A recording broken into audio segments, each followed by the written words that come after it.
Hey, what's up? What's up? It's Ryan Miller checking in with GST's YQMA. Today, on Friday, we're on episode number 9, checking back with more topics on bulking, building, and off-season gains. Now, right off the bat, today's question comes to us from a Facebook user named Medi T. He's been following me for the past couple days, and we talked a little bit this morning. He asked a question about when to adjust calories during the off-season and also how much to adjust them upward. Reading his actual question, so you recommend the 200 calorie increase when bulking? And if so, when do you know on average when to add it? I heard that you should wait like 3 weeks. 3 weeks would be the maximal stalling length before an adjustment becomes mandatory. Let's just say that you stalled for 1 week. There's really no harm in leaving things where they are. You can keep your calories the same and you can keep your macros the same after stalling for just 1 week. That's a very short time frame in the grand scheme of things, and you need to keep that in mind. Now, 2 weeks, let's say you stalled for 2 weeks straight, no scale movement up or down. That's a point where an adjustment could definitely be welcome. There would be nothing wrong with making an adjustment at that point. And like I said, 3 weeks in with no movement upward or downward on the scale during the off season, you should definitely be making an adjustment at that point.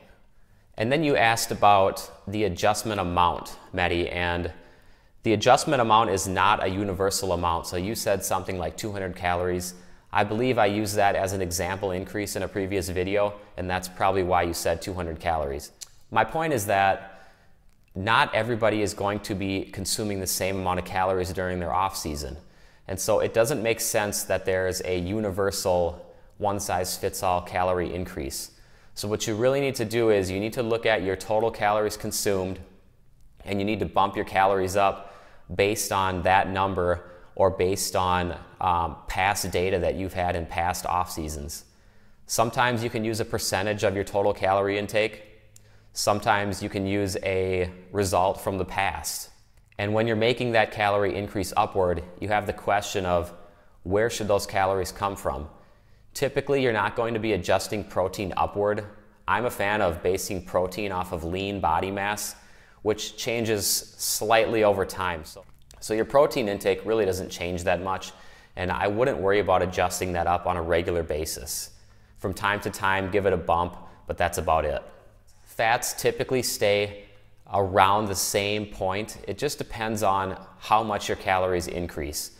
There are some well-known coaches out there that base fat grams on a certain percentage of total calorie intake. And then there are some that base it around body weight.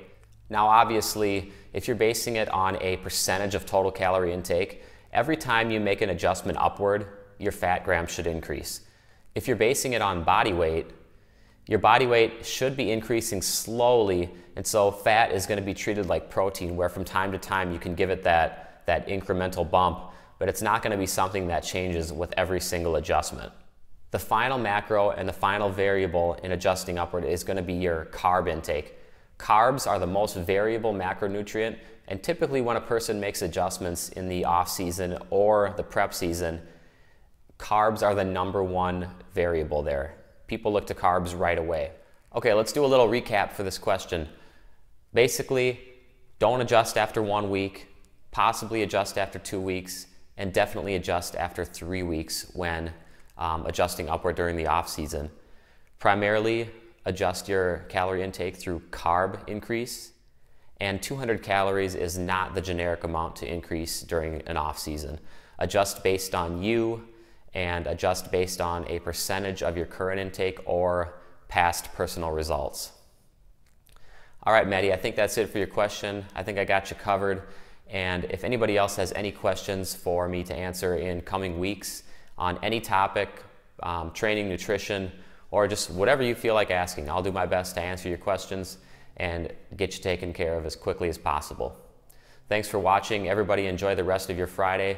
Have a good weekend, and I will see you Monday for sure. I may get a Saturday and Sunday edition in, but I'm not positive. Thank you. Hey, yo, what's up, everybody? Ryan Miller with GST. I wanted to drop in today and just do a little video on my pre-workout supplements as of right now. Right now I'm doing 2 scoops of the Amino Energy, And I'm doing that because I actually respond really well to caffeine, and I don't really like the huge caffeine shots, like 200 to 300 milligrams. The Amino Energy gives me 50 milligrams per scoop, so I get to choose, and I respond really well off 100 milligrams. So that's why I'm hitting my Amino Energy instead of some other type of pre-workout that's more pre-made with more caffeine. And also, my nutrition plan right now calls for aminos pre-workout, and so this also satisfies that need.